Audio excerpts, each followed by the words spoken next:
Hello dear friends, स्वागत है आपका यूरेका क्लासेस में। फ्रेंड्स, आज मैं आपके लिए एनिमल डाइवर्सिटी के बारे में जो बहुत मोस्ट इम्पोर्टेंट चीज़ें हैं, मोस्ट इम्पोर्टेंट कॉन्सेप्ट्स हैं, उन सब चीज़ों के बारे में इंफॉर्मेशन लेकर के आया हूं। देखिए, एनिमल डाइवर्सिटी एक ऐसा पेपर है जिसमें चाहे आप फर्स्ट ग्रेड की बात कर लो, चाहे सीईटी की बात कर लो, कोई भी जो एग्ज़ाम है उसमें क्वेश्चन जो है वो फिक्स रहते हैं। और क्वेश्चन फिक्स क्यों रहते हैं? क्योंकि इसमें इन्फॉर्मेशन जो है वो लिमिटेड है, फैक्ट हैं, अप्लाइड चीज़ें इसके ऊपर आ नहीं सकती। इसीलिए एनिमल डाइवर्सिटी के अंदर अपन देखते हैं ना कि जो लार्वाओं के बारे में पूछ लिया, कोई रेस्पिरेटरी स्ट्रक्चर्स के बारे में पूछ लिया, या एक्सक्रीटरी स्ट्रक्चर्स या ऑर्गन्स के बारे में पूछ लिया, या उसके कुछ एग्जाम्पल्स के बारे में पूछ लिया। ऐसे ही इसके अंदर सारी चीज़ें होती हैं। इसके अलावा देखिए, एनिमल डाइवर्सिटी में कोई अप्लाइड चीज़ें हैं वो रेयरली आती हैं।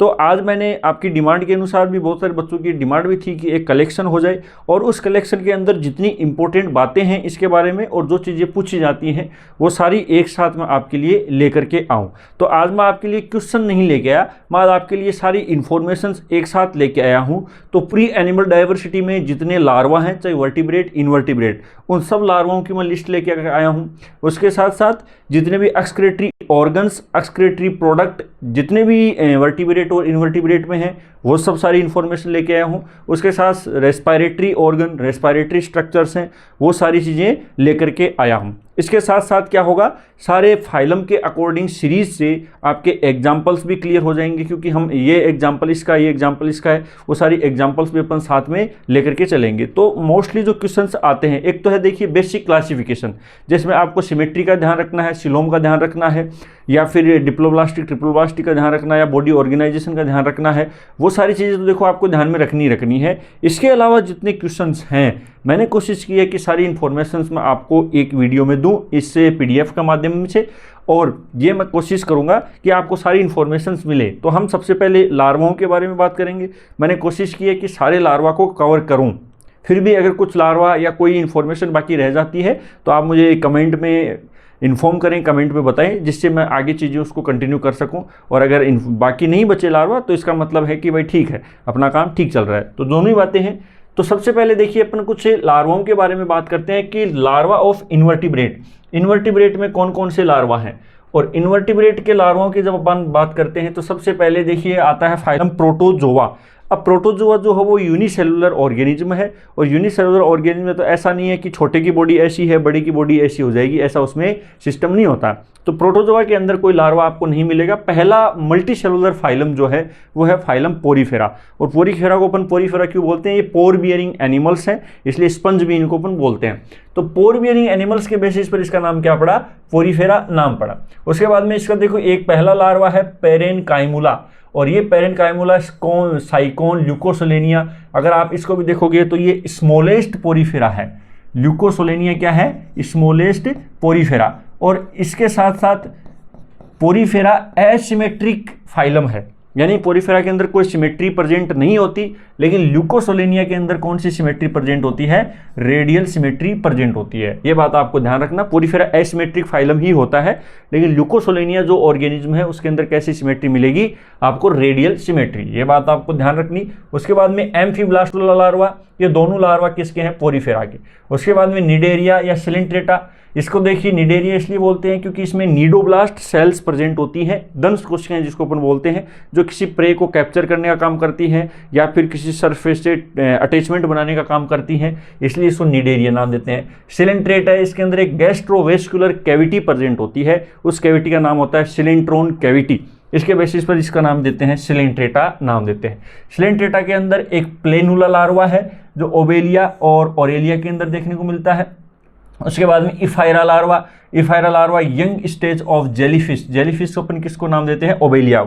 और ओरेलिया के अंदर आपको ये दोनों मिलेंगे। तो प्लेनुला लार्वा और इफायरा लार्वा, ये दोनों लार्वा आपको किसके बारे में ध्यान रखने हैं? सिलेंट्रेटा के बारे में। उसके बाद में है टीनोफोरा। अब टीनोफोरा को वैसे अपन कंसिडर नहीं करते, लेकिन टीनोफोरा के अंदर भी एक लार्वा प्रेजेंट होता है, जिस लार्वा को अपन क्या नाम देते हैं? साइडिपिड लार्वा। और टीनोफोरा सिलेंट्रेट का यूं समझ लो एक छोटा भाई है, लेकिन उसमें नीडोब्लास्ट सेल्स प्रेजेंट नहीं होकर के उनके स्थान पर लेजो सेल्स प्रेजेंट होती हैं, लेजो सेल्स। और ये लेजो सेल्स जो सिलेंट्रेटा के अंदर नीडोब्लास्ट करती हैं, वो इसके अंदर कौन करेगा? लेजो सेल्स करती हैं। और सबसे खास बात टीनोफोरा की कि ये बायोलुमिनेसेंस बायोल्यूमिनेसेंस का करेक्टर इसमें प्रेजेंट होगा। बायोल्यूमिनेसेंस का मतलब हो गया कि ये अगर एक साथ होंगे तो लाइट प्रोड्यूस करेंगे जुगनू की तरह। तो ये काम कौन करेगा? टीनोफोरा। टीनोफोरा फाइलम के जो मेंबर हैं वो सारे क्या करते हैं? बायोल्यूमिनेसेंस प्रोड्यूस करते हैं, यानी लाइट प्रोड्यूस करते हैं रात में। उसके बाद में टीनोफोरा के बाद में अपना फाइलम आता है फाइलम प्लेटीहेल्मिन्थीज। प्लेटीहेल्मिन्थीज की जब अपन बात करते हैं तो प्लेटीहेल्मिन्थीज के जो एनिमल्स हैं वो देखिए पैरासाइट हैं मोस्टली, और पैरासाइट एनिमल्स हैं तो इसमें जो अंदर हमारी बॉडी के अंदर इन्फेक्शन कोज करेंगे या कैसे भी ये सर्वाइव करेंगे, तो इसमें लाइफ की अलग अलग स्टेजेस प्रेजेंट होती हैं, इसलिए इनमें काफ़ी लार्वा प्रेजेंट होते हैं। तो एक लार्वा है मिराशीडियम लार्वा, जो first larval stage of liver fluke, यानी कि आप देखिए लिवर फ्लूक का जो फर्स्ट लार्वल स्टेज है वो कौन सा है? मिराशीडियम। इसकी सीलेटेड बॉडी होती है, और जैसे फॉर एग्जांपल फेशियोला हिपेटिका। उसके बाद में स्पोरोसिस्ट लार्वा है। स्पोरोसिस्ट का मतलब होता है सेल्स का कॉम्पैक्ट अरेंजमेंट, तो इसको अपन नाम देते हैं क्या? स्पोरोसिस्ट। स्पोरोसिस्ट को अपन बोलते हैं सैक लाइक लार्वल स्टेज इन स्नेल, होस्ट के अंदर, यानी स्नेल क्या है? होस्ट है, और ये लार्वा किसका है? प्लेटीहेल्मिन्थीज का। और रेडियल लार्वा, सर्केरिया लार्वा, और सर्केरिया लार्वा कैसा है? टेडपोल्स के समान। टेडपोल लार्वा जो होता है वो मेंढक वगैरह में होता है। और मेटासर्केरिया लार्वा, ये मेटासर्केरिया लार्वा जो है वो क्या करेगा? स्टेज इन इन्फेक्शन फाइनल होस्ट के अंदर, होस्ट के अंदर फाइनल इन्फेक्शन कोज करेगा, उसको अपन क्या नाम देते हैं? Metacercaria larva. यानी कि अलग अलग लार्वल स्टेज होती हैं। देखिए किसी होस्ट में लार्वा एंटर कर रहा है तो वो उसकी अलग स्टेज है, अंदर ग्रोथ कर रहा है तो उसकी अलग स्टेज है, और अगर बाहर निकल रहा है तो उसकी अलग स्टेज है। इस प्रकार से इनकी, क्योंकि ये पैरासाइट हैं, और पैरासाइटिक एनिमल्स की जो लाइफ साइकिल है काफ़ी कॉम्प्लेक्स लाइफ साइकिल होती है, जिसकी वजह से हमारी बॉडी भी कंफ्यूज हो जाती है, और उसी वजह से क्या करते हैं? इन्फेक्शन कोज करते हैं। उसके बाद में निमेटोडा। निमेटोडा का मतलब क्या होता है? एस्के हेल्मिन्थीज। एस्के हेल्मिन्थीज के अंदर देखिए कोई बहुत ज़्यादा कॉम्प्लेक्स चीज़ें नहीं होती, लेकिन इसका जो लार्वा होता है इसको अपन रेप्टाइडिफॉर्म लार्वा बोलते हैं। आपसे ऐसे पूछा जा सकता है इसके लार्वा क्या नाम होता है? रेप्टाइडिफॉर्म लार्वा या फिलेरिफॉर्म लार्वा। और ये किसके अंदर मिलता है? एस्केरिस, एनसाइलोस्टोमा, सिस्टोसोमा, ये सब चीज़ें आपको किस में मिलती हैं? एस्के हेल्मिन्थीज। उसके बाद में फाइलम एनिलिडा। एनिलिडा है वो सबसे पहला फाइलम है जिसके अंदर आपको सिलोम देखने को मिलेगी। इसकी बॉडी सेगमेंटेड होती है, और इसके एनिमल जो हैं वो अलग अलग फॉर्म में प्रेजेंट होते हैं। एक्वाटिक भी होते हैं, टेरेस्ट्रियल भी होते हैं, कई प्रकार की लाइफ में ये देखने को मिलेंगे फाइलम एनिलिडा के। तो उसके अंदर अपन क्या कहेंगे? Trochophore larva. इसके लार्वा को क्या नाम देते हैं? Trochophore larva. ये ध्यान रखना, ट्रोकोफोर लार्वा मोलस्का के अंदर भी देखने को मिल सकता है, और एनिलिडा के अंदर भी देखने को मिल सकता है। उसके बाद में नेरीज के अंदर है मोलस्का। मोलस्का के अंदर भी कौन सा लार्वा मिलेगा? Trochophore larva. ये गलत टाइप नहीं हुआ। फाइलम एनिलिडा की लार्वा को भी अपन ट्रोकोफोर लार्वा के नाम से जानते हैं, और फाइलम मोलस्का के लार्वा को भी अपन किसके नाम से जानते हैं? Trochophore larva. मोलस्का के अंदर और भी लार्वा होते हैं, जैसे आपको वेलिजर लार्वा मिलेगा, ग्लोचिडियम लार्वा मिलेगा, ये भी किसके लार्वा हैं? मोलस्का के। तो जैसे वेलिजर हो गया, जो हम कहेंगे सेकेंड लार्वल स्टेज है, और ये सीलेटेड स्ट्रक्चर है, जिसको सीलेटेड स्ट्रक्चर को अपन नाम देते हैं विलम। इस स्ट्रक्चर को अपन क्या नाम देते हैं? विलम। उसके बाद में नेक्स्ट बात करते हैं ग्लोचिडियम लार्वा, और ये क्या कहेगा कि parasitic larva of fresh water molluscs. ये मसल्स टाइपिंग गलत हो गई।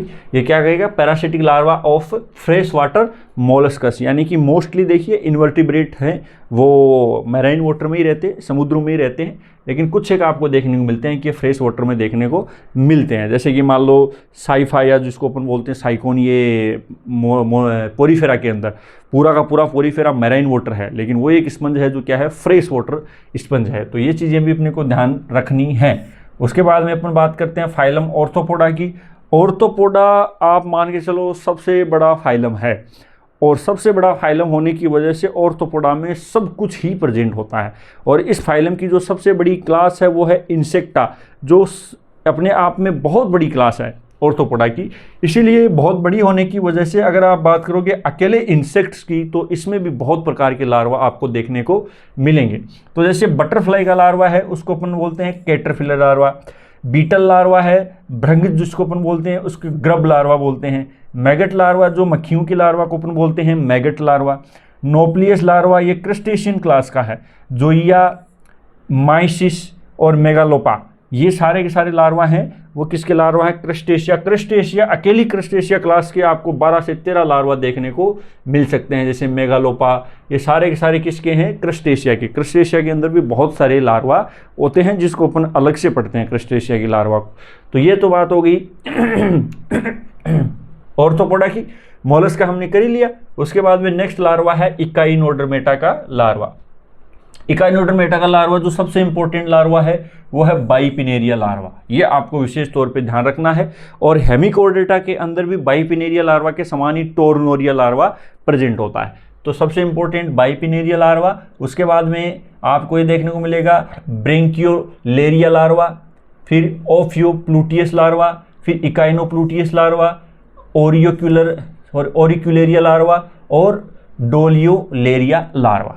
ये लार्वा आपको किसके देखने को मिलेंगे? इकाइनोडर्मेटा के देखने को मिलेंगे। और इकाइनोडर्मेटा के अंदर आप चलो इनको तो फिर भी अगर कम याद रखते हो तो चलेगा, एक विशेष तौर पे ध्यान रखना बाइपिनेरिया लार्वा जो है वो मोस्ट इंपॉर्टेंट है इकाइनोडर्मेटा का लार्वा। उसके बाद में हेमिकोर्डेटा। हेमिकोर्डेटा पहले तो देखो सब फाइलम था कोर्डेटा का, तो फिर बाद में पता चला कि कोर्डेट के 3 मूलभूत कैरेक्टर हैं, नोटोकॉर्ड प्रेजेंट होना, नर्व कॉर्ड प्रेजेंट होना, गिल स्लिट्स प्रेजेंट होना। तो बाद में पता चला कि जो हम हेमिकोर्डेटा के अंदर नोटोकॉर्ड के नाम से जान रहे हैं वो एक्चुअल में नोटोकॉर्ड नहीं होकर के बक्कल डायवर्टिकुलम है। और बक्कल डायवर्टिकुलम है तो यहाँ गड़बड़ हो गई कि कोर्डेटा का जो मूलभूत कैरेक्टर हमने कोर्डेटा का नाम ही नोटोकॉर्ड के बेसिस पे दिया है और वही अगर इसमें प्रेजेंट नहीं है तो हम हेमिकोर्डेटा को कोर्डेट नहीं बोलेंगे। तो इसलिए हेमिकोर्डेट क्या है? सेपरेट फाइलम है। और इसके लार्वा को क्या नाम देते हैं? टोर्नोरिया लार्वा। ये ध्यान रखना बाइपिनेरिया लार्वा के समान है। टोर्नोरिया लार्वा किसके समान है? बाइपिनेरिया लार्वा के समान। फिर सब फाइलम यूरोकोर्डेटा। यूरोकोर्डेटा के अंदर भी नोटोकॉर्ड है, ओनली लार्वल स्टेज के अंदर प्रेजेंट होती है और वो भी ओनली टेल रीजन में प्रेजेंट होती है। इसी के बेसिस पर इसको नाम देते हैं यूरोकोर्डेटा। और इनकी बॉडी के ऊपर सेल्यूलोज के समान ट्यूनिसिन की कवरिंग है, इसीलिए इसको अपन नाम देते हैं ट्यूनिकेटा। तो यूरोकोर्डेटा इसलिए देते हैं क्योंकि larval stage notochord only larval stage में ही प्रेजेंट होती है और ओनली टेल रीजन में ही प्रेजेंट होती है। जैसे ही अडल्ट होगा तो ये नोटोकॉर्ड है वो डिसअपियर हो जाती है, तो इसलिए इसको यूरोकोर्डेट्स नाम देते हैं। और इसको ट्यूनिकेटा नाम देते हैं क्योंकि उसकी बॉडी के ऊपर सेलुलोज के समान, एनिमल्स की बॉडी के ऊपर सेलुलोज के समान ट्यूनिसिन की कवरिंग है, इसलिए इसको नाम देते हैं ट्यूनिकेटा। इसके लार्वा को अपन नाम देते हैं टेडपोल लार्वा। और ये लार्वा भी किसके समान है? एम्फीबियन क्लास के समान लार्वा कौन है? Tadpole larva. तो देखिए कुछ चीज़ें रिपीट हो रही हैं, जैसे कि मान लो ये आ सकता है कि बाइपिनेरिया लार्वा इकाइनोडर्मेटा का है, लेकिन इकाइनोडर्मेटा ऑप्शन में ना हो तो ये हेमिकोर्डेटा का भी हो सकता है, ध्यान रखना। उसी के साथ ट्रोकोफोर लार्वा।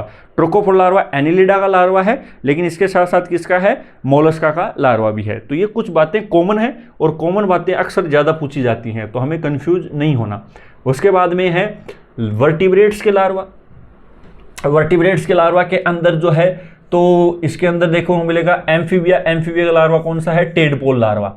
और टेडपोल लार्वा हम जानते हैं एक्वाटिक होता है। ये एम्फीबिया का जो लार्वा है एक्वाटिक है और जैसे ये अडल्ट में कन्वर्ट होगा तो ये टेरेस्ट्रियल एनवायरनमेंट में सर्वाइव करता है, इसलिए एम्फी का मतलब बोथ, यानी कि इसकी लाइफ जो है वो एक्वाटिक भी होती है और टेरेस्ट्रियल भी होती है। इसमें रिप्रोडक्शन पानी में होगा, इसके लार्वा पानी में सर्वाइव करेगा और जैसे ही इसमें मेटामॉर्फोसिस होता है और ये अडल्ट में कन्वर्ट होता है तो ये टेरेस्ट्रियल पर आ जाता है। तो इसके जो भी कैरेक्टर्स हैं वो सारे के सारे कैरेक्टर्स कौन से हैं? एक्वाटिक कैरेक्टर्स हैं। तो इसके अंदर देखिए फ्रॉग और टोड्स का लार्वा टेडपोल लार्वा है और एक्वाटिक है, और एक्वाटिक के अंदर रेस्पायरेशन होगा वो गिल्स से होगा और ये अडल्ट में कन्वर्ट होगा तो रेस्पायरेशन लंग से हो जाएगा। उसके बाद में अंडरगोज ये मेटामॉर्फोसिस इसके अंदर देखने को मिलेगा। एग्जाम्पल अपना मेंढक है ही सबसे फेमस। उसके बाद में एम्फीबिया के बाद में नेक्स्ट लार्वल स्टेजेस की बात करते हैं और ये लार्वल स्टेज हैं साइक्लोस्टोमेटा। साइक्लोस्टोमेटा आप जानते हो किन सी क्लास है? एग्नेथा। एग्नेथा यानी कि हमने वर्टिब्रेट्स को 2 ग्रुप्स में डिवाइड किया, एक तो एग्नेथा एक ग्नेथोस्टोमेटा। जिसके अंदर जबड़े हैं उसको ग्नेथोस्टोमेट्स बोलते हैं और इसके अंदर जबड़े नहीं होते, जो प्रेजेंट नहीं होते उसको अपन साइक्लोस्टोमेट्स नाम देते हैं। तो साइक्लोस्टोमेट्स को दूसरे नाम से जाना जाता है जोलेस फिशिस, यानी उसकी जो साइज शेप होती है इन एनिमल्स की वो मछलियों के समान ही होती है, फिशेस के समान ही है, लेकिन उनमें जबड़े नहीं होते, इसलिए इस साइक्लोस्टोमेट्स का हम दूसरा नाम क्या देते हैं? जोलेस फिशिस, जो एग्नेथा की एक क्लास है। तो साइक्लोस्टोमेट्स को अपन क्या नाम देते हैं, एमोसीट लार्वा। साइक्लोस्टोमेट्स में कौन सा लार्वा प्रेजेंट होता है, एमोसीट लार्वा, जो लार्वल स्टेज ऑफ लेम्प्रेज, लेम्प्रेज जिसको अपन पेट्रोमाइजोन बोलते हैं। और ये किसके समान देखने को मिलता है, एम्फियोक्सिस, एम्फियोक्सिस के समान आपको देखने को मिलेगा। जो आपका यूरोकोडेटा सिफिलोकोडेटा के एनिमल्स हैं उनकी इस बातें हो रही हैं। पेट्रोमाइजोन एग्जाम्पल इसका कौन है, पेट्रोमाइजोन। तो ये हमारे कुछ लार्वा थे। लार्वा के अंदर हमने देखा कि लगभग मुझे लगता है कि जो मुझे कंटेंट मिला और जो इम्पोर्टेंट चीज़ें हैं, वैसे देखिए चीज़ों का कोई अंत नहीं होता, लेकिन जो इम्पोर्टेंट लार्वा है वो मैंने आपको यहाँ पर करवाने की कोशिश की है। उसके बाद में हमने नेक्स्ट देखेंगे एक्सक्रेटरी प्रोडक्ट, एक्सक्रेटरी ऑर्गन्स के बारे में, कि इन्वर्टिब्रेट के अंदर कौन कौन से एक्सक्रेटरी प्रोडक्ट हैं और कौन कौन से एक्सक्रेटरी स्ट्रक्चर्स हैं। तो इसके बारे में भी अपन देखते हैं थोड़ा सा। हाँ, अब देखिए सबसे पहले हम शुरुआत से ही करते हैं, हम फाइलम प्रोटोजोआ से ही चलेंगे। किसी भी चीज़ के बारे में हम सीक्वेंस वाइज ही पढ़ेंगे। तो देखिए प्रोटोजोआ की जो स्ट्रक्चर है वो सिंपल स्ट्रक्चर है, और सिंपल स्ट्रक्चर है तो इसका मतलब क्या है कि उसमें आपको कोई खास चीज़ें मिलेगी नहीं, क्योंकि यूनिसेलुलर है, एक ही सेल है, तो कोई ऑर्गन सिस्टम ऐसा कुछ भी उसमें देखने को नहीं मिलेगा। तो प्रोटोजोआ के अंदर या तो सेल के अंदर कॉन्ट्रेक्टाइल वैक्यूल्स काम करती हैं, जैसे ओस्मोरेगुलेशन वगैरह का, या फिर उसकी सेल मेम्ब्रेन जिसको अपन बॉडी सरफेस भी बोल सकते हैं। तो या तो वो सारे काम होंगे सेल मेम्ब्रेन्स के थ्रू या फिर कॉन्ट्रेक्टाइल वैक्यूल्स के थ्रू वो सारे काम करता है। तो उसमें यही बात पूछ रहा है कि एक फाइलम है प्रोटोजोआ, और ये फाइलम है उसके अंदर काम कौन कर रहा है, कॉन्ट्रेक्टाइल वैक्यूल एक्सक्रेटरी ऑर्गन के रूप में काम कर रही हैं, और एक्सक्रेटरी प्रोडक्ट उसमें अमोनिया है। जाहिर सी बात है जितने भी एक्वाटिक एनिमल्स होंगे उसमें एक्सक्रेटरी प्रोडक्ट है अमोनिया ही होगा। क्यों होगा उसकी बात अपन आगे करेंगे। पोरीफेरा है, पोरीफेरा के अंदर भी कोई ऑर्गन वगैरह नहीं होता, कोई स्ट्रक्चर्स नहीं होती, इसीलिए इसके अंदर भी आपको देखने को मिलेगा कि कोई स्पेशल ऑर्गन, क्योंकि इसके अंदर सेलुलर लेवल का बॉडी ऑर्गेनाइजेशन है, ऑर्गन होता ही नहीं, और ऑर्गन होता ही नहीं तो इसके अंदर भी सारे काम कहाँ होंगे, बॉडी सरफेस के थ्रू। लेकिन पोरीफेरा को एक बहुत बढ़िया गिफ्ट दिया हुआ है, canal system, canal, water canal system जिसको अपन नाम देते हैं, इसमें प्रेजेंट होता है पोरीफेरा में, और ये सारे काम करता है कैनाल सिस्टम, जिसके अंदर पानी एंटर करेगा। ओस्टिया से छिद्र होते हैं इसके, क्योंकि पोर होते हैं इसलिए पोरीफेरा नाम देते हैं। ओस्टिया से पानी आएगा स्पॉन्जोसील में, स्पॉन्जोसील से पूरी बॉडी में फैलेगा, और पूरी बॉडी से वापस ओस्क्यूलम, यानी इसका एक लास्ट का किनारा होता है बॉडी का जिसको अपन ओस्क्यूलम कहते हैं, तो ओस्क्यूलम से बाहर निकल जाएगा। ओस्टिया आएगा, ओस्टिया से स्पॉन्जोसील कैविटी, स्पॉन्जोसील से ओस्टिया के थ्रू ओस्क्यूलम के थ्रू बाहर निकल जाएगा। इसको अपन क्या बोलते हैं, water canal system. Water canal system किस में प्रेजेंट होता है, पोरीफेरा। उसके बाद इसमें भी जाहिर सी बात है पानी में है तो अमोनिया ही होगा। जो भी एनिमल्स पानी में है वह आप देखोगे कि समुद्र में अंदर रहते हैं, उसको अमोनिया ही एक्सक्रेटरी प्रोडक्ट के रूप में मिलेगा। ये बातें भी पूछी जाती हैं एक्सक्रेटरी प्रोडक्ट कौन सा है। उसके बाद में निडेरिया सिलेंट्रेट जिसको अपन बोलते हैं, अभी हमने बात की थी निडेरिया, इसके अंदर भी कोई स्पेशल ऑर्गन स्ट्रक्चर देखने को नहीं मिलेगी, क्योंकि इसके अंदर टिश्यू लेवल का बॉडी ऑर्गेनाइजेशन होता है, और टिश्यू लेवल का बॉडी ऑर्गेनाइजेशन होता है तो इसका मतलब ऑर्गन वगैरह इसमें नहीं होते। तो इसके अंदर भी कोई विशेष चीज़ें होती नहीं है, गैस्ट्रोवेस्कुलर कैविटी होती है, और इसमें भी एक्सक्रेटरी प्रोडक्ट के रूप में क्या होगा, अमोनिया होगा। उसके बाद में प्लेटीहेल्मिन्थीज, सबसे पहले ऑर्गन लेवल का बॉडी ऑर्गेनाइजेशन इसी में देखने को मिलता है। तो प्लेटीहेल्मिन्थीज हैं सबसे, यूँ मान लो कि थोड़े से मॉडर्न शुरू हो गए, क्योंकि इसके अंदर सबसे पहला ऑर्गन देखने को मिलता है। ऑर्गन लेवल का बॉडी ऑर्गेनाइजेशन आपको किस में देखने को मिलेगा, प्लेटीहेल्मिन्थीज में। और जैसे ही ऑर्गन लेवल की बात आ गई तो प्रोटोनेफ्रिडिया या फ्लेम सेल्स इसमें एक्सक्रेशन का काम करती है। एक्सक्रेटरी प्रोडक्ट इसमें भी क्या होता है, अमोनिया होता है। देखिए प्लेटीहेल्मिन्थीज और एसके हेल्मिन्थीज, जब दोनों की अपन बात करते हैं, हेल्मिन्थ्स के नाम से अपन इनको जानते हैं, तो ये क्या है, पैरासाइट है। पैरासाइट जो हैं वो मोस्टली, अगर एक्टोपैरासाइट है तो ठीक है, एंडोपैरासाइट है तो इनको देखिए बहुत ज़्यादा रेस्पायरेशन की ज़रूरत नहीं होती है, क्योंकि ये एनारोबिक रेस्पायरेशन करते हैं, और होस्ट की बॉडी के अंदर रहेंगे तो ज़रूरी नहीं इसको हमेशा ऑक्सीजन मिले, तो ये एनारोबिक रेस्पायरेशन कर सकते हैं। एक्सक्रेटरी सिस्टम को बहुत ज़्यादा इनका डेवलप करने की ज़रूरत नहीं है, क्योंकि ये पका पकाया फूड, यानी हमारे ब्लड में रहेंगे या हमारे किसी ऑर्गन में रहेंगे तो फूड पका पकाया लेंगे, इसलिए इनको एक्सक्रेटरी यानी वेस्ट प्रोडक्ट कब निकलता है, जब हम कोई चीज़ खाते हैं और वो चीज़ हमारे काम की नहीं है तो वो तो बाहर निकलेगी, जो काम की है उसको हमारी बॉडी एब्जॉर्ब करती है। तो ये ऐसा काम ही नहीं करते, ये होस्ट की बॉडी में रहते हैं, और होस्ट की बॉडी में रहते हैं तो इसको एक्सक्रेशन करने की खास ज़रूरत नहीं रहती। तो जो हेल्मिन्थ्स हैं, अगर वो मोस्टली पैरासाइट है, एंडो पैरासाइट है, तो इसमें ना तो ज़्यादा एक्सक्रेशन करने की ज़रूरत, ना रेस्पिरेशन करने की ज़रूरत। तो आपको विशेष रूप से ध्यान रखनी है कि जो एंडो पैरासाइट हैं वो एनारोबिक रेस्पिरेशन कर सकते हैं और एक्सक्रेशन की ज़्यादा ज़रूरत नहीं होती। फिर भी जो एंडो पैरासाइट नहीं है उनके अंदर ये चीज़ें देखने को मिलती हैं। एक निमेटोडा, जाहिर सी बात है एस्के हेलमिंथेस को ऊपर निमेटोड बोलते हैं। ये सबसे बड़ी क्लास होती है एस्के हेलमिंथेस की, इसीलिए इसको निमेटोडा के नाम से भी जानते हैं। इसके अंदर रेनेट सेल्स होती हैं या एक्सक्रेटरी कैनाल, सिंपल स्ट्रक्चर है कैनाल, ये किस में देखने को मिलेगी? एस्के हेलमिंथेस में। और ये एक्सक्रेशन किसका करेंगे? अमोनिया का ही करेंगे। एस्के हेलमिंथेस आप जानते हो कि सबसे पहला ऑर्गन सिस्टम लेवल का बॉडी ऑर्गेनाइजेशन जो है वो एस्के हेलमिंथेस या निमेटोड्स के अंदर देखने को मिलता है। एनिलिडा की अपन बात करते हैं, अर्थवर्म या फिर नेरीज, ये सारी चीज़ें हैं वो एनिलिडा में आते हैं। एनिलिडा की भी कई क्लास हैं, पोलिकिटा, ओलियोकिटा, अरेक्नेलिडा, हिरुडूनिया, ये 4 क्लासें इसके अंदर आती हैं। और ये सबसे इंपॉर्टेंट स्ट्रक्चर है, नेफ्रीडिया के थ्रू ये एक्सक्रेशन करते हैं। एक्सक्रेटरी ऑर्गन के रूप में एनिलिडा के अंदर क्या देखने को मिलेगा? नेफ्रीडिया। और ये एक्सक्रेटरी प्रोडक्ट के रूप में क्या करते हैं? अमोनिया का सिक्रेशन करते हैं। देखिए एनिलिडा, हम पहले भी बताया कि एनिलिडा के ऐसे एनिमल हैं जो बाहर भी रहते हैं, ज़मीन पर भी और पानी में भी रहते हैं। तो जो एनिमल हैं वो पानी में रहेंगे, वो अमोनिया का सिक्रेशन करेंगे, और बाहर टेरेस्ट्रियल जैसे अर्थवर्म है ये ज़मीन में रहता है, ज़मीन के अंदर रहता है, तो ये किसका सिक्रेशन करेगा? यूरिया का। तो ये ध्यान रखना, जो एनिलिडा के अंदर टेरेस्ट्रियल हैं वो यूरिया का सिक्रेशन करेंगे और जो पानी में है वो अमोनिया का सिक्रेशन करेंगे। ऑर्थोपोडा तो हम कहते हैं कि ये तो सबका ही गुरु है, बहुत बड़ी फाइलम है ये। तो ऑर्थोपोडा के अंदर बहुत सारी स्ट्रक्चर्स देखने को मिलती हैं। मेलफिजियन ट्यूब्यूल्स हैं, इंसेक्ट के अंदर देखने को मिलेंगी। ग्रीन ग्लैंड है वो स्कॉर्पियन में मिलेगी। कॉक्सल ग्लैंड्स है वो क्रेप्स वगैरह में देखने को मिलती है। ये तीनों स्ट्रक्चर्स है वो किस में मिलती हैं? आपको ऑर्थोपोडा में। तो इसमें यूरिक एसिड, वही बात है, इंसेक्ट जो है वो यूरिक एसिड का सिक्रेशन करते हैं, बाकी ये पानी में रहते हैं तो ये अमोनिया का सिक्रेशन करते हैं। तो ये ऑर्थोपोडा के अंदर थोड़े ज़्यादा एक्सक्रेटरी स्ट्रक्चर्स हैं, ज़्यादा एक्सक्रेटरी ऑर्गन्स हैं। उसके बाद में फाइनल बात आती है मोलस्का की।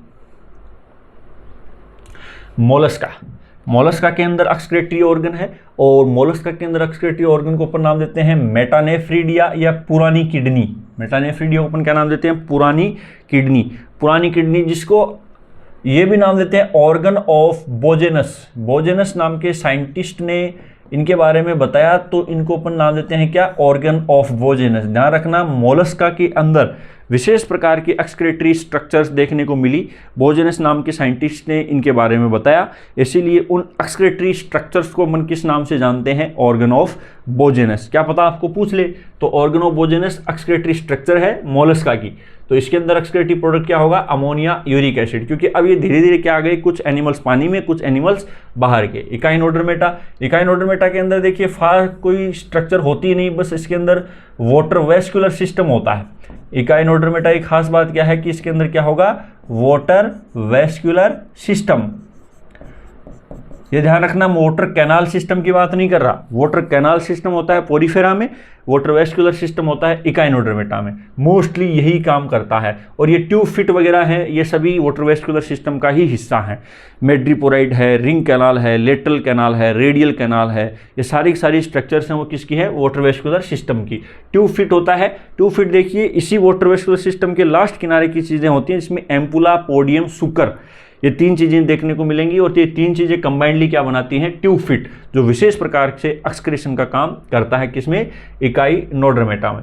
उसके बाद में देखिए यहां पर आपसे नीचे बताया गया है कि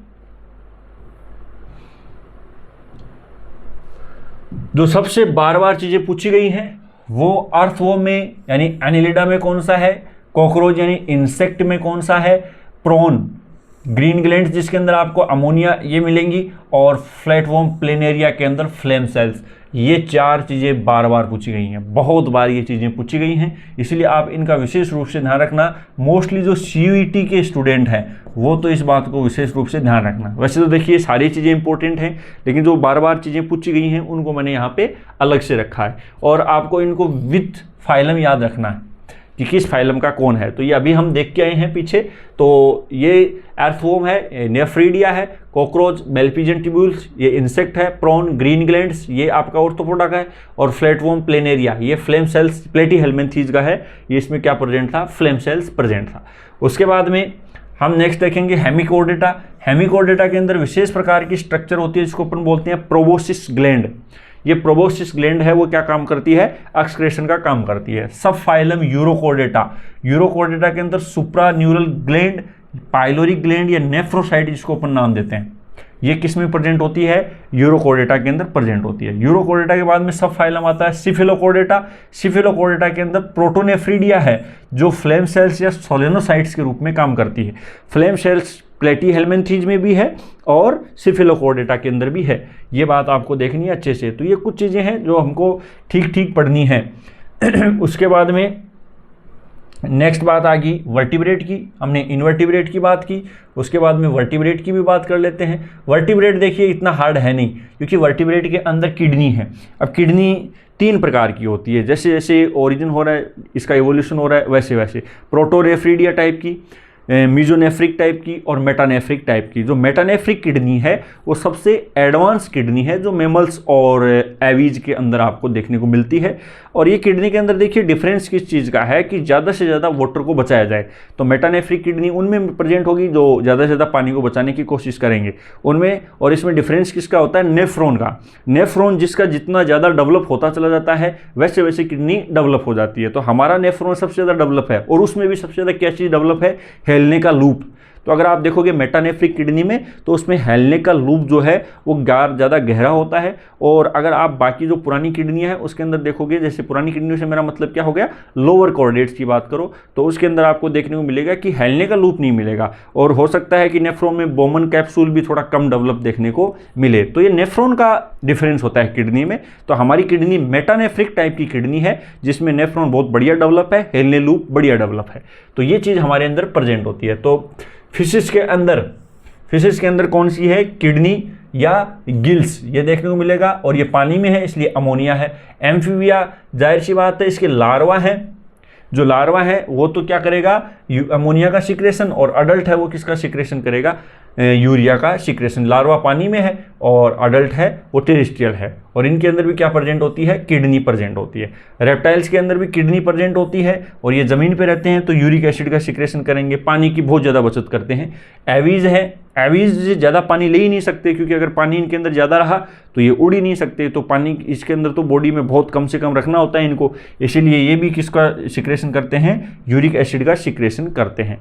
उसके साथ साथ मेमेलिया की किडनी है, मेटानेफ्रिक किडनी है, और ये किसका सिक्रेशन करती है, यूरिया का सिक्रेशन करती है। उसके बाद में नेक्स्ट अपन बात करते हैं नाइट्रोजनस एक्सक्रीटरी प्रोडक्ट। ये हम ऑलरेडी पढ़ चुके हैं, या तो अमोनिया होता है या यूरिया होता है या यूरिक एसिड होता है। तो इसके अंदर अपन कहते हैं कि अमोनिया होता है। जो एनिमल अमोनिया का सिक्रेशन करते हैं उन एनिमल्स को अपन बोलते हैं अमोनोटेलिक एनिमल्स। और ये अमोनिया क्या है, बहुत ज़्यादा टॉक्सिक है, और बहुत ज़्यादा टॉक्सिक है तो इसको क्या है, बहुत डाइल्यूट करके सिक्रेट करना पड़ता है। और डाइल्यूट करोगे तो जाहिर सी बात है पानी का ज़्यादा वेस्टेज एक तरह से होगा। डाइल्यूशन जितना ज़्यादा करोगे इसका मतलब आपको पानी की उतनी ज़्यादा ज़रूरत होगी। तो इसको बहुत डाइल्यूट करके सिक्रेट करना पड़ेगा, इसीलिए इसमें एक्वाटिक एनिमल्स में ही अमोनिया सिक्रेट हो पाता है। और ये टॉक्सिक है तो ज़्यादा टाइम तक बॉडी में स्टोर भी नहीं कर सकते, अन्यथा डेथ हो जाएगी, इतना टॉक्सिक है। तो ये वाटर सोल्यूबल है, और एक्वाटिक एनिमल्स के अंदर आपको चीज़ें देखने को मिलती है। कौन कौन से फाइलम थे, protozoa, sponge, Cnidaria, most fishes, ये आपको कोर्स केस में देखने को मिल रही थी अमोनोटेलिक। उसके बाद में जो एनिमल्स यूरिया का सिक्रेशन करते हैं उनको यूरियोटेलिक बोलते हैं, यूरिकोटेलिक नहीं बोलते हैं, यूरियोटेलिक बोलते हैं। और ये अमोनिया से कम टॉक्सिक होती है। यूरिया जो है टॉक्सिक तो होती है लेकिन अमोनिया से कम टॉक्सिक है, और अमोनिया से कम टॉक्सिक है इसीलिए इसको सिक्रेट करने में अमोनिया से कम पानी लगता है, और कम पानी लगता है तो इसलिए टेरेस्ट्रियल एनिमल्स में है वो यूरिया आपको देखने को मिलेगी एक्सक्रीटरी प्रोडक्ट के रूप में। तो जो less toxic than ammonia requires moderate water, यानी पानी यूरिक एसिड से तो ज़्यादा चाहिए, अमोनिया से कम चाहिए, इसलिए इसको मॉडरेट नाम देते हैं। और एम्फीबियन ये भी मिलेंगे, मैमल्स, सम फिशेस, उसके अलावा सम एनिलिड्स, ये कौन से होते हैं, यूरियोटेलिक। उसके बाद नेक्स्ट बात करते हैं यूरिक एसिड। यूरिक एसिड उनमें एक्सक्रीटरी प्रोडक्ट होगा, यूरिक एसिड उनमें एक्सक्रीटरी प्रोडक्ट होगा जो बहुत ज़्यादा पानी की बचत करेंगे और जहाँ बहुत ज़्यादा पानी की कमी होगी। तो रेप्टाइल्स एकदम मोस्टली आप देखो रेगिस्तान में रहते हैं। रेप्टाइल्स भी दो प्रकार के होते हैं, एक्वाटिक भी होते हैं और टेरेस्ट्रियल भी होते हैं। जो रेप्टाइल्स टेरेस्ट्रियल होते हैं वो रेगिस्तानों में रहते हैं और रेगिस्तानों में रहेंगे तो वहाँ पानी की अवेलेबिलिटी बहुत कम होगी और पानी की अवेलेबिलिटी बहुत कम होगी तो पानी को बचाना पड़ेगा। तो मोस्टली रेप्टाइल्स के अंदर आपको कौन सा प्रोडक्ट मिलेगा? Uric acid. और ये लिस्ट सबसे कम टॉक्सिक है। देखिए अमोनिया ही यूरिया में कन्वर्ट होता है, यूरिया यूरिक एसिड में कन्वर्ट होता है। अब आप कहो कि सर मछलियाँ यूरिक एसिड को क्यों नहीं सिक्रेट करती? तो इसके पीछे ये लॉजिक है कि आप अमोनिया से बनाते बनाते यूरिक एसिड बनाओगे तो उसमें एनर्जी का खर्चा बहुत होगा और एनर्जी का खर्चा बहुत होगा। तो जब आप मछलियाँ पानी में ही पड़ी हैं और पानी ही आपके सामने पड़ा है तो फिर एनर्जी खर्च क्यों करनी, उसको डाइल्यूट करके सिक्रेट कर दिया जाए। अब पानी की कमी है तो फिर हमको मजबूरी में अमोनिया से क्या बनाना पड़ेगा? यूरिक एसिड, क्योंकि पानी की कमी है तो एनर्जी खर्च होती है तो इसका मतलब क्या है कि ये एक एनर्जी इन्वेस्टमेंट प्रक्रिया है। अब अगर आप अमोनिया से यूरिक एसिड बनाओगे तो इसमें काफ़ी आपको एनर्जी खर्च करनी पड़ती है, इसलिए इनकी मजबूरी है कि ये क्या कर रहे हैं? यूरिक एसिड का सिक्रेशन करते हैं। तो बहुत कम पानी की ज़रूरत है। यूरिक एसिड जो है वो क्रिस्टल के रूप में सिक्रेट किया जाता है, यानी कि यूरिया है उसमें काफ़ी पानी होता है लेकिन यूरिक एसिड एक्सक्रीटरी प्रोडक्ट है वो यूँ मान के चलो कि क्रिस्टल एकदम गाढ़ा होता है, सॉलिड। तो क्रिस्टल्स के रूप में सिक्रेट किया जाता है और ये रेप्टाइल्स में मिलेगा, बर्ड्स में मिलेगा, इंसेक्ट में मिलेगा। कुछ आपने एनिलिड्स भी देखे थे वो जो यूरिक एसिड का सिक्रेशन कर रहे थे। तो हमारा जो एनिलिडा है वो सबका खास है। उसके बाद में एक्सक्रीटरी ऑर्गन्स जो हम देख रहे थे उसकी एक छोटी सी समरी है कि जो सबसे ज़्यादा पूछे गए क्वेश्चंस हैं उनके बारे में मैं आपको बता रहा हूँ कि कॉन्ट्रैक्टाइल वैक्यूल ये प्रोटोजोआ में मिलेगी। कॉन्ट्रैक्टाइल वैक्यूल किस में मिलेगी? प्रोटोजोआ में। और फ्लेम सेल्स प्रोटोनेफ्रीडिया ये एक तो मिलेगी प्लेटीहेल्मिन्थीज में, एक आपने किस में देखी थी? सिफेलोकॉर्डेट में। ये क्या मिल रहे थे? फ्लेम सेल्स प्रोटोनेफ्रीडिया है प्लेटीहेल्मिन्थीज में और सिफेलोकॉर्डेट में। रेनेट सेल्स हैं एस्केहेल्मिन्थीज में, नेफ्रीडिया एनेलिड्स में, मेल्पिजियन ट्यूब्यूल्स इंसेक्ट में, ग्रीन ग्लैंड्स क्रस्टेशियंस में, मेटानेफ्रीडिया ये मोलस्कस में और किडनी ये वर्टिब्रेट्स में मिल रही है। उसके बाद में एक्सक्रीटरी ऑर्गन्स की बात कर ली हमने लार्वा की बात कर ली और उसके बाद में जो इम्पोर्टेंट बातें काफ़ी इम्पोर्टेंट है वो रेस्पायरेशन, रेस्पायरेटरी ऑर्गन्स और रेस्पायरेटरी पिगमेंट। ये काफ़ी बार पूछी गई है। जैसे हमारे अंदर जो रेस्पायरेटरी पिगमेंट होता है वो होता है आपका हीमोग्लोबिन, जिसके अंदर जो बीच में सेंट्रल आयन होता है वो फेरस आयन होता है। उसी प्रकार से अलग अलग एनिमल्स में अलग अलग प्रकार के रेस्पायरेटरी पिगमेंट प्रेजेंट होते हैं। तो सबसे पहले हम बात करते हैं प्रोटोजोआ से ही शुरू करते हैं। रेस्पायरेशन का मतलब ये हो गया कि ऑक्सीजन को ले रहे हैं, CO2 को निकाल रहे हैं। अब प्रोटोजोआ की बात वही है कि इसके अंदर ऐसा कोई सिस्टम है नहीं, कोई ऑर्गन वगैरह है नहीं, तो इसकी बॉडी सरफेस सारा काम कर देती है।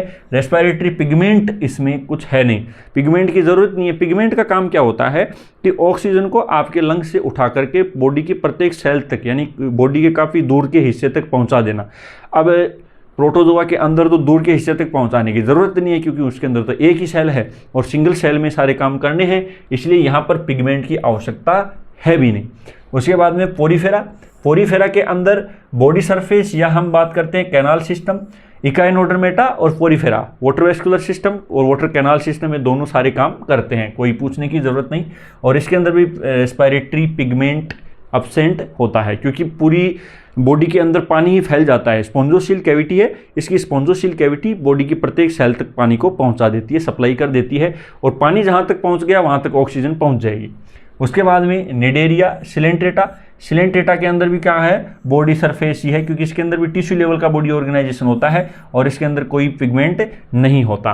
प्लेटीहेल्मिन्थीज बॉडी सरफेस है, अब्सेंट है। एस्केहेल्मिन्थीज में भी अब्सेंट है। तो इसके बारे में तो देखो अपने को विशेष रूप से ध्यान रखना ही रखना है कि ये अगर पैरासाइट है तो ये एनारोबिक रेस्पायरेशन भी कर सकते हैं और एनारोबिक रेस्पायरेशन कर सकते हैं इसका मतलब ये है कि इनको बहुत ज़्यादा इस चीज़ की आवश्यकता नहीं है। उसके बाद में नेक्स्ट हमारा एनिलिडा है। एनिलिडा काफ़ी एडवांस फाइलम है और इन्वर्टिब्रेट का एक सिंगल फाइलम जो क्लोज सर्कुलेटरी सिस्टम रखता है। एनिलिडा में कौन सा सर्कुलेटरी सिस्टम होगा? Closed circulatory system. ये बात आपको विशेष रूप से ध्यान रखनी है। तो इसके अंदर एनिलिडा में क्यूटीन की बनी हुई मोइस्ट स्किन होती है, मोइस्ट क्यूटिकल स्किन होती है, इसके थ्रू सारी चीज़ों का एक्सचेंज होता है। इसमें हीमोग्लोबिन रेस्पिरेटरी पिगमेंट के रूप में हो सकता है, क्लोरोक्रुओनिन ये पिगमेंट के रूप में हो सकता है, इसका नाम होता है एरिथ्रोक्रुओनिन, ये भी नाम आ सकता है एग्जाम में। एरिथ्रोक्रुओनिन किसका रेस्पिरेटरी पिगमेंट है? एनिलिडा का। और इसकी जो पॉलीकीटा है, ओलिगोकीटा है, अरेक्निलिडा है क्लास, वो ऑर्थोपोडा की है। अरेक्निलिडा ये क्लास है एनिलिडा की। तो ये क्या होगा? इरिथ्रोक्रुओनिन इसके अंदर होता है, हीमोग्लोबिन होता है, क्लोरोक्रुओनिन होता है। और जो रेस्पिरेशन होगा वो बॉडी की जनरली बॉडी सरफेस से होता है। इसकी स्किन है काफ़ी मॉइस्ट, नमी युक्त होती है, जिसको क्यूटिकल स्किन बोलते हैं, क्यूटीन प्रेजेंट होती है। या फिर अगर कुछ एक्वाटिक एनिमल्स हैं तो इसमें आपको गिल्स देखने को मिल सकते हैं। लेकिन ये ध्यान जरूर रखना कि इसके अंदर कौन सा सर्कुलेटरी सिस्टम होता है? Closed circulatory system. इनवर्टिब्रेट का पूरा फाइलम एक ऐसा ही है जो एनिलिडा, जिसके अंदर क्या प्रेजेंट होगा? क्लोज्ड सर्कुलेटरी सिस्टम प्रेजेंट होगा एनिलिडा में। मोलस्का की सिफेलोपोड मोलस्का एक क्लास है जिसका क्या नाम है? Cephalopod mollusc. सिफेलोपोड मोलस्क है, इसके अंदर क्लोज सर्कुलेटरी सिस्टम है। बाकी मोलस्का के अंदर ओपन सर्कुलेटरी सिस्टम है और सिफेलोपोड मोलस्का के अंदर क्लोज सर्कुलेटरी सिस्टम है। उसके बाद में ऑर्थोपोडा की बात करते हैं तो इसके अंदर देखिए, क्योंकि ऑर्थोपोडा तो सबसे बड़ा फाइलम है तो सारी चीज़ें इसके अंदर ज़्यादा हैं। तो गिल्स, क्रस्टेशिया, कुछ क्रस्टेशिया हैं उसके अंदर गिल्स प्रेजेंट होते हैं। ट्रेकियल सिस्टम है वो इंसेक्ट के अंदर प्रेजेंट होता है। और बुक लंग्स है स्कॉर्पियन वगैरह में प्रेजेंट होते हैं। किंग क्रेब के अंदर बुक गिल्स भी प्रेजेंट होते हैं। इसके अलावा बुक लंग्स के अलावा इनमें क्या और क्या प्रेजेंट हो सकता है? बुक गिल्स, अरेंजमेंट के अकॉर्डिंग इनका नाम दिया गया है। तो बुक गिल्स भी होते हैं, बुक लंग्स भी होते हैं, ट्रेकिया भी होता है और आपके गिल्स भी होते हैं। तो ये सारे स्ट्रक्चर्स किस में प्रेजेंट है? ऑर्थोपोडा में। और हीमोग्लोबिन तो बहुत कम देखने को मिलेगा रेस्पिरेटरी पिगमेंट में रूप में। हीमोसाइनिन है वो इनके अंदर देखने को मिलेगा। ओपन सर्कुलेटरी सिस्टम है, इसलिए इसके जो सर्कुलेटरी मटेरियल, यानी कि आप ये समझो ब्लड है, इसको ब्लड नहीं बोल के हीमोलिम्फ बोलते हैं। इसके ब्लड को अपन क्या नाम देते हैं? हीमोलिम्फ। और इस हीमोलिम्फ में क्या प्रेजेंट होता है? हीमोसाइनिन। ये बात किसकी आती है? ऑर्थोपोडा। उसके बाद में मोलस्का, मोलस्का के अंदर गिल्स प्रेजेंट होते हैं, इसको टिनिडियम गिल्स बोलते हैं। टिनिडियम गिल्स एक सामान्य आप मान लो पाइप होती है। और लंग्स भी प्रेजेंट होते हैं, ये भी किस में प्रेजेंट है? मोलस्का के अंदर। तो जैसे कि मान लो, अगर मान लो टिनिडियम गिल्स हैं एक प्रकार का, ये पानी के अंदर है लेकिन दो पाइप से निकली हो और वो पाइप पानी से बाहर निकली होती हैं, वहाँ से हवा इसके अंदर आती है, ऑक्सीजन के थ्रू ये लेते हैं। विशेष प्रकार के गिल्स इसमें प्रेजेंट होते हैं, इसको अपन नाम देते हैं टिनिडियम गिल्स। और लंग्स भी प्रेजेंट होते हैं जिसके अंदर रेस्पिरेटरी पिगमेंट जो है वो कौन प्रेजेंट होता है? हीमोसाइनिन। ये किसकी बात कर रहे हैं अपन? मोलस्का की बात कर रहे हैं। नेक्स्ट हमारा फाइलम है इकाइनोडर्मेट। इकाइनोडर्मेटा के अंदर तो देखो पूछने की जरूरत है ही नहीं, सारे काम कौन कर रहा है? वाटर वेस्कुलर सिस्टम कर रहा है। और वाटर वेस्कुलर सिस्टम के अंदर क्या है? 2 फीट है, डर्मल गिल्स हैं जिसको अपन पेडुली, सारे के सारे सिस्टम हैं वो इसी वाटर वेस्कुलर सिस्टम का हिस्सा हैं। हाँ, ये रेस्पिरेटरी ट्री सी कुकुम्बर के अंदर ये थोड़ी सी अलग स्ट्रक्चर है, इसको आप ध्यान रख सकते हो। जो वाटर वेस्कुलर सिस्टम का पार्ट एक तरह से थोड़ा सा अलग होता है। तो रेस्पिरेटरी ट्री है वो सी कुकुम्बर के अंदर में, सी कुकुम्बर में प्रेजेंट होगा। और रेस्पिरेटरी पिगमेंट है वो उसमें एब्सेंट होता है, क्योंकि देखिए कैनाल सिस्टम और वाटर वेस्कुलर सिस्टम का मतलब होगा कि पानी जो है वो इनकी प्रत्येक सेल तक के होते हुए निकलता है और सेल्स तक होते हुए निकलता है। तो पिगमेंट का काम यही है, रेस्पिरेटरी पिगमेंट का काम क्या है कि एक जगह से ऑक्सीजन को उठाया और उस ऑक्सीजन को प्रत्येक सेल तक ट्रांसफर किया। लेकिन आप डायरेक्टली पानी के थ्रू ट्रांसफर कर रहे हो तो इस वजह से रेस्पिरेटरी पिगमेंट की यहाँ ज़रूरत नहीं होती। उसके बाद में हेमिकोर्डेटा, हेमिकोर्डेटा के अंदर गिल्स प्रेजेंट हैं और गिल्स जिसको अपन बोलते हैं पिगमेंट वेनेडियम, आईएन भी इसके अंदर कौन प्रेजेंट होता है? वेनेडियम प्रेजेंट होता है। हेमिकोर्डेटा ओपन सर्कुलेटरी सिस्टम है, ध्यान रखना। हेमिकोर्डेटा के अंदर कौन सा सर्कुलेटरी सिस्टम है? Open circulatory system. और कोर्डेट एकमात्र कोर्डेट है जिसके अंदर यूरोकोर्डेट्स के अंदर ओपन सर्कुलेटरी सिस्टम है, बाकी के अंदर क्लोज्ड है। तो ये कुछ एक्सेप्शंस हैं, यानी आप ये जवाब दे सकते हो कि इन्वर्टिब्रेट में मोस्टली ओपन सर्कुलेटरी सिस्टम ही होता है। इसका एक्सेप्शन है एनिलिडा जिसके अंदर क्लोज होगा। एक मोलस्का की क्लास है सिफिलोपोड मोलस्क, इसके अंदर क्लोज होगा। बाकी इन्वर्टिब्रेट में ओपन सर्कुलेटरी सिस्टम ही होगा। उसी प्रकार से आप ये भी बोल सकते हो कि कोर्डेटा के अंदर क्लोज्ड सर्कुलेटरी सिस्टम ही होता है, लेकिन इसके इसकी एक सब फाइलम है कोर्डेटा का, यूरोकोर्डेटा। इसमें ओपन सर्कुलेटरी सिस्टम होता है। कौन सा है? यूरोकोर्डेटा। क्योंकि हेमिकोर्डेटा तो देखिए डिफरेंट फाइलम है, इसलिए हम उसको कोर्डेट में कंसिडर नहीं कर रहे। और आप इसको कंसिडर पुरानी किताबों में अगर करते हो तो हेमिकोर्डेटा और यूरोकोर्डेटा, इन दोनों में कौन सा सर्कुलेटरी सिस्टम होगा? ओपन। बाकियों के अंदर जैसे सिफेलोकोर्डेटा से स्टार्ट हो जाता है, सिफेलोकोर्डेटा से कौन सा सर्कुलेटरी सिस्टम होता है? Closed circulatory system. उसके बाद में रेस्पिरेटरी स्ट्रक्चर्स की बात आ गई किसमें? वर्टिब्रेट्स में। ये थोड़ी सी अलग बातें हैं, क्योंकि हमारे से ज़्यादा रेस्पिरेटरी सिस्टम डेवलप है वो किसमें है? बर्ड्स में। बहुत बढ़िया रेस्पिरेटरी सिस्टम है। तो इसके अंदर देखते हैं मछलियों के अंदर, फिशेस के अंदर गिल्स प्रेजेंट होगा, और ये रेस्पिरेटरी पिगमेंट है वो सब में हीमोग्लोबिन है, इसका कोई दिक्कत नहीं है। तो हमने रेस्पिरेटरी सिस्टम देखिए कितने पढ़े। एक तो पढ़ा इरिथ्रोक्रुओनिन, क्लोरोक्रुओनिन, हीमोसाइनिन, वेनेडियम और हीमोग्लोबिन। 4-5 रेस्पिरेटरी पिगमेंट है, ऐसा नहीं है कि बहुत ज़्यादा है, बस हमको थोड़े याद रखने हैं। हीमोसाइनिन किस में प्रेजेंट है?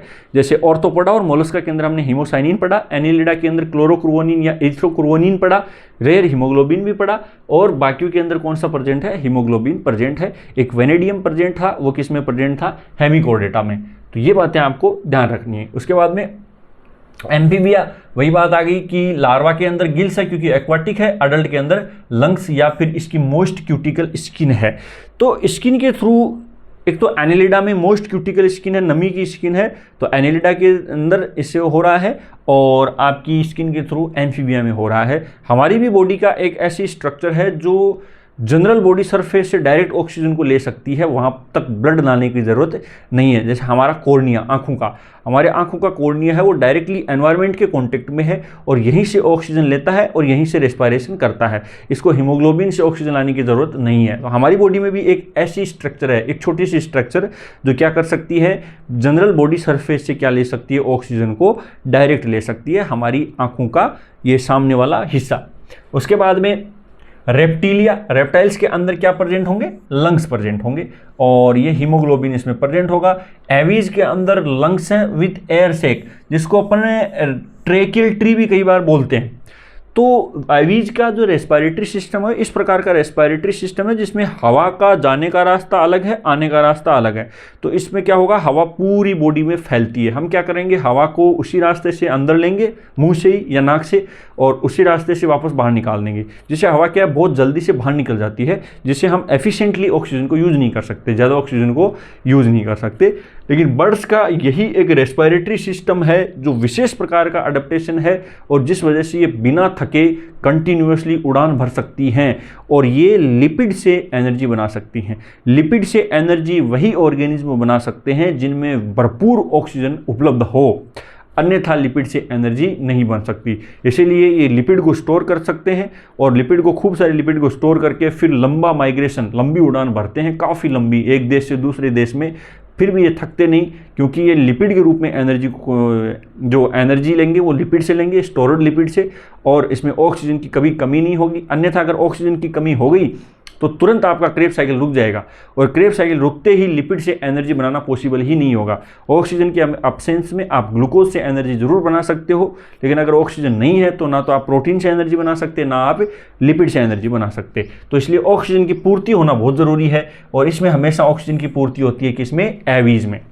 मेमेलिया के अंदर तो देखो लंग्स होते हैं, और हीमोग्लोबिन हमारा रेस्पिरेटरी पिगमेंट होता है। उसके बाद में नेक्स्ट बात इसके अंदर आई है कि कुछ टाइप्स आपको दिए हैं, और वही बात है, जो चीज़ें ज़्यादा बार पूछी गई हैं वो बात मैं आपको अलग से लेके आया हूँ। तो बॉडी सरफेस से प्रोटोजोआ में होगा, स्पंज प्लेटफॉर्म में होगा, स्किन के थ्रू अर्थवॉर्म फ्रॉग में होगा। ये देखो दोनों चीज़ें साथ आ गई।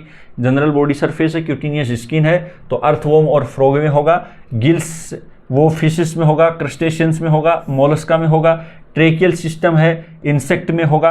तो आप ये ध्यान रख सकते हो, ये कि प्रकार का ट्रेकियल सिस्टम टाइप का ही सिस्टम किस में होता है? बर्ड्स में। तो बुक लंग्स से ये स्पाइडर्स में होता है, लंग्स से एम्फीबिया, रेप्टाइल्स, बर्ड्स, मैमल्स में होता है, और डर्मल गिल्स हैं वो इकाइनोडर्मेट्स के अंदर देखने को मिलेंगे। वेनेडियम जो है वो इसमें क्या प्रेजेंट होगा? Respiratory pigment.